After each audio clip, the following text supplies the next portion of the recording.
2024 exchange-traded funds on the Nigerian exchange outperformed their underlying indexes, emerging as a strong investment option, with some ETFs delivering returns as high as 116% and an average year-to-date gain of 45% as of December 2024. They surpassed the 33% average year-to-date gain of their benchmark indices.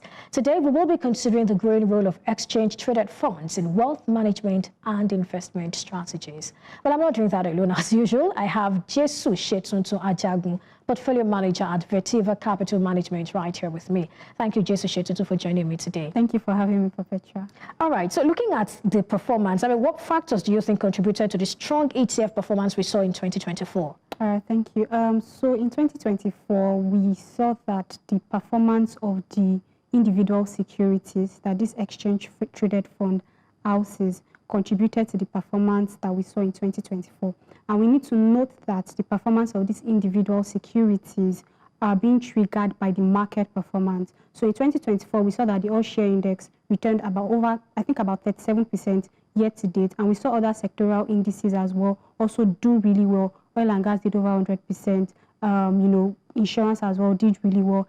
And the beautiful thing about, this ETF is because ETF houses securities in these different sectors. If these sectors do really well, you would see the ETF as well also do really well. And aside from that, we have other stocks in, the broad market, like, agriculture, etc. also, doing really well, and that, invariably affected the performance or drove the positive performance that we saw in the ETFs in the year 2024. Oh, that's quite interesting. Are there outliers, maybe some sectors or some ETFs that sort of performed, very well, that's, we need to probably just look at them? Okay, yes. So I know the Griffin 30 ETF, for instance, I know it churned out over 30% year to date. And that basically just replicated the performance of the NGX 30 index, which also returned about over 30% year to date. Aside from that, when you say NGX 30, some people are wondering. Okay. Yeah. So the NGX, let me break it down. So the NGX 30 index is basically an index that tracks the top 30 stocks on the Nigerian exchange group by market capitalization and liquidity, right? So the top 30 stocks on the exchange, you definitely find them in that NGX 30 index, which means if you are invested in an ETF that tracks this NGX 30 index, you invariably have access to these top 30 stocks that, are in the ETF. So just like I've said, the Griffin 30 ETF, for instance, did really well, over 30%. There's also the gold. Yes, there's also new gold ETF, which is a commodity ETF as well. It depends on what the investor is looking for, which also did really well. It did over 40% year to date. It really performed well. Industrial ETF as well also did well. And we tie all this to, the price appreciation we saw earlier on, that's for the industrial. The price appreciation we saw earlier on in the year for companies that are listed in the industrial goods sector, we saw that trickle down. Even the oil and gas sector, we saw a lot of, it was really buzzing last year due to the deregulation of that sector, the corporate announcement, the acquisitions, all those things. So we saw that actually trickle down into the performance of, these different ETFs, like the Griffin 30 ETF that, houses different stocks in different sectors, like telecommunication, industrial, agri, consumer banking. All right, I want us to go back to the beginning. What are ETFs? We started by talking about how they performed well last year, but for people who probably are hearing this for the first time or do not necessarily know what we're talking about, what are ETFs? Give us an overview. Okay, perfect. So just like what we said, ETF, it means exchange-traded fund. And for simplicity's sake, what does that mean? It is a fund that, tracks an underlying index or that houses a basket of securities that is trading on an exchange. So in Nigeria, for instance, we have the Nigerian Exchange Group, right? So we have ETFs that, track different indices that are trading on this, Nigerian Exchange Group. So I think to also further break it down, another way I like to explain ETF is, I always like to tell people to imagine ETF as, you having a pack of small chops, right? Mind you, you have that pack of small chops that gives you access to assorted chops in it, right? So all you just need to do is buy that pack of small chops and you have access to everything. You have everything. Yes. Whether it's bonds, whether it's, whatever. Yes, that's also the same way ETF works. All you just need to do is buy an ETF that maybe tracks the broad market or tracks different sectors or, tracks, different indices based on what you're trying to achieve. Right. You get access to the underlying security. Let me get you correctly now. Okay. When you say it tracks different sectors, what exactly are you talking about? Does it mean that an ETF can probably focus on, can one ETF now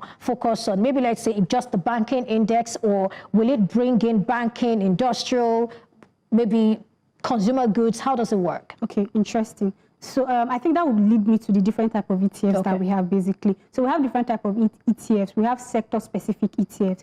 We have an ETF that tracks the banking sector, an ETF that tracks the consumer goods sector, an ETF that tracks the industrial sector. If you want to have access to any of this sector, all you just need to do is buy the ETF. Then we also have an ETF that tracks the broad market, right, which gives you access to over 90% of stocks that are traded on the exchange, right? I know you just need to do that. Is where the what's it called? That is where the Griffin 30 ETF, that's where it comes into play. So the Griffin 30 ETF tracks the NGX 30 index. Remember, I defined what NGX 30 index tracks. So once you buy an ETF, it just gives you exposure to that, NGX 30 index. And that Griffin 30 ETF, which tracks the top 30 stocks on the NGX index, have stocks that are, diversified across different sectors. So you have stocks that are in oil, you have stocks in the oil and gas sector in that ETF, you have stocks in the consumer goods, industrial, banking, agri, everything. So it depends. We have different type of ETFs,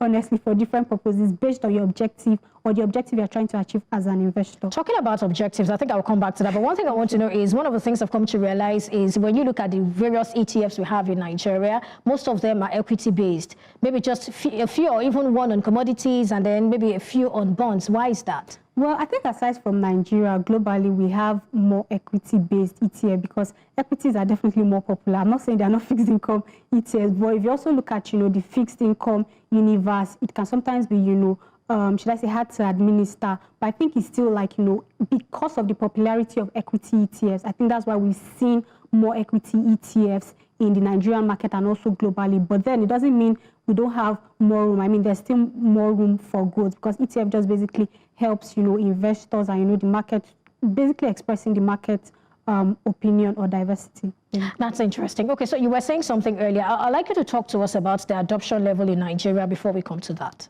So with respect to ETF adoption in Nigeria, I would say it's quite growing, which is why, so one of the things I like to say is I feel like if more people are aware that a certain investment option is available, they'll be able to read up more on it, and they'll be able to, if they want to, after doing their research, sort of play in that space, they can play in that space. So I'll say in Nigeria, ETF is still growing. People are still trying to, get used to the fact that, okay, there is an investment product called exchange traded fund that you can use to, mirror the market, or that gives you easy exposure to the market without you actively, should I say, researching. Because if you also look at it, another thing I always like to tell people is, if you're actually doing your work well, for you to say you want to invest in these different individual stocks, you need to do your research very well. You need to look at how have these stocks performed over the years, like, what are the projections, etc. You need to, be very abreast of the market for individual stock selection. But what ETFs now helps you to do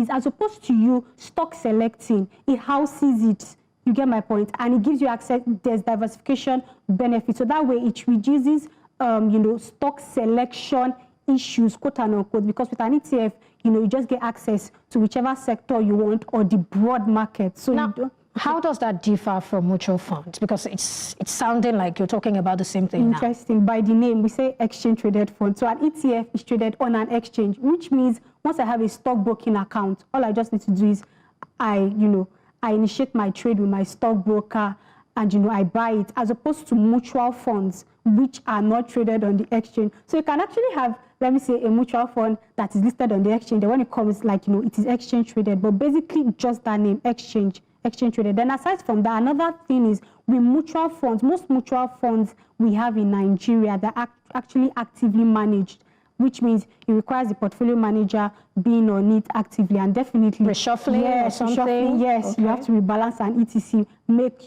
good selections. And for that, it means the management fee would be higher. But for the ETFs we currently have in Nigeria, all the ETFs we have in Nigeria are currently, So let me come here now. I mean, based on market dynamics, if I see that a particular sector is wobbling and all of that, and then I have an ETF, Isn't there room for me to make adjustments?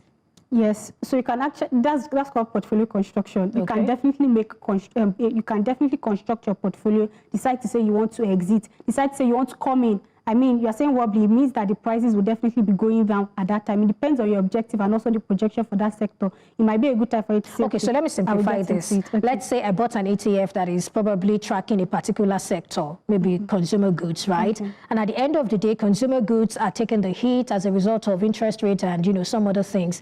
What can I do? It also depends on why you are investing in consumer goods and your objective as an investor. Now, if you're a long-term investor, you can decide to say you want to, you know, wait it out based on, you know, the projections for the consumer goods. Oh, I just feel like they're having, you know, a not so good time due to everything that's currently happening. But I can decide to exit. Then you can decide to exit. That's why it's exchange traded. You can easily buy, you can easily sell. So it depends on what you're trying to achieve as, you know, as an investor, which brings us back to the fact that I just feel like because it's an exchange traded fund, you can easily buy it, you can easily sell it once you have a stockbroking account on the exchange. So how do I get on board, like if I want to start? I mean, once you have a stockbroking account, you can easily buy or you can easily sell. And if you don't have a stockbroking account, you can reach out to do your research, reach out to stockbroking companies, you know, that, you know, are available, and you can easily just open an account and initiate your trades once you have them opened. Okay, so there is this thing about people who are interested in ethical investing and some ESG considerations. So if I am that kind of person, do I have anything for me? So currently in Nigeria, we definitely have an ethical investment, but we currently do not have an ESG investment. Like I said, the ETF market is currently still growing in Nigeria. There's still a lot of room for, a lot of opportunity for growth in the ETF market, right? So you definitely just do your research. What are the available ethical ETFs? Because we actually have an ethical ETF you can definitely, you know, buy into. So there's basically something for everyone, I think, based on what you're trying to achieve and the underlying securities you would like to buy into. Okay, so for someone who wants to invest in ETF, what are the considerations? I mean, what do you look at before you then?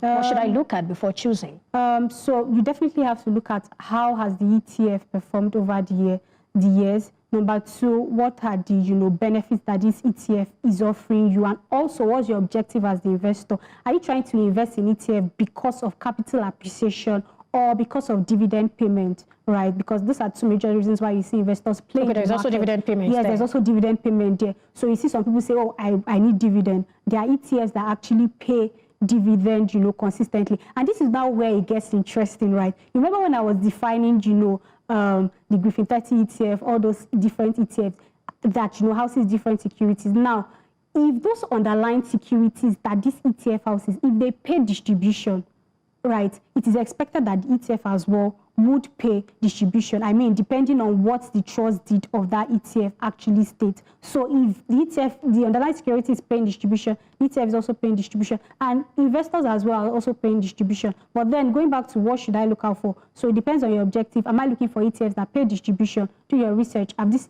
this ETF paid distribution over XYZ period of time? What are the current constituents? How often do they rebalance, you know, these indices? Because another thing I need to also mention is that because we are saying that, take for instance, the NGX 30 index, it, you know, tracks the top 30 stocks by market capitalization and liquidity, it means that there has to be, like, you know, some rebalancing, right, due to, you know, stocks, you know, taking higher position based on market capital. So what the NGX does is that they rebalance, you know, ETFs half yearly. So rebalancing would happen in January, rebalancing will happen in July. So it's expected that the portfolio manager rebalances the portfolio to be in line with, you know, the top 30 stocks according to market capitalization and liquidity. So basically just do your research. Why are you buying into ETFs? Is it because of capital appreciation? Is it because of dividend payments? How have they performed? Who are the fund managers? Are they licensed by the SEC? If it's traded, I don't think it can be traded without being, you know, licensed and all. Okay, you're talking about the managers. Yes, okay. Who are the managers? Because you're saying what should investors look out for before, you know, buying into the, who are the managers, like, you know, how have they performed over the years? You also want to look at that. What are the underlying securities that this ETF, you know, they track? I mean, like you also said, it's traded, so you can easily just buy and sell after doing your research on the ETF. So how do I build wealth with this? Because that's the cocoa.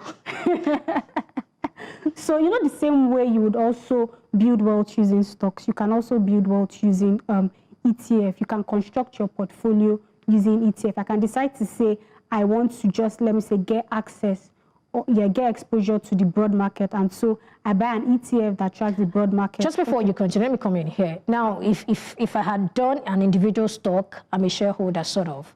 But with this, am I a shareholder? You definitely are a shareholder. Even because with you're ETF? buying into it. Okay. Yes, you're buying into it, right? So you, let me say, I don't want to mention names. So you're invested in an individual stock, right? You're a shareholder. Yeah, you can mention yes. names. Just to...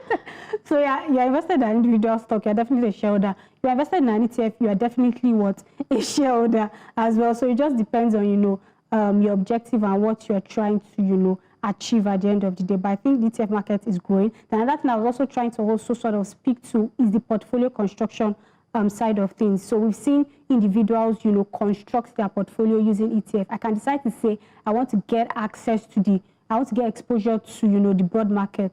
I just buy an ETF that tracks NGX, 30. Then I build my portfolio. My core portfolio is NGX 30. Or let me say, I'm deciding to say, okay, I want to just invest in just sector-based ETFs, right? And so I just put sector-based. So maybe that's my core. Or I can be diversified across board. So I have an ETF that tracks the top 30 stock in my portfolio. I have an ETF that tracks, banking sector, consumer sector. Everything is still hinging on why you want to go into it. Do you feel like, okay, I project that things would, go well for banking sector? I mean, last year, we saw the banking sector do really well, hinged on the fact that high interest rate environment. When you have an high interest rate environment, what happens? Fixed income, it means there's an expectation that, the banks would actually, churn out good revenue because of the high interest rate environment. Oil and gas affected them positively. So these are things you actually have to look at. You look at what's the economy saying, how can I key into it? It's like a top-bottom down approach. Absolutely. So for me, I think the takeaway is, there's that broad exposure. Yes. And then, yeah, I think it's interesting. Also, affordability. In less than 30 seconds. Affordability is very easy. It's very cheap. Less than 300 naira,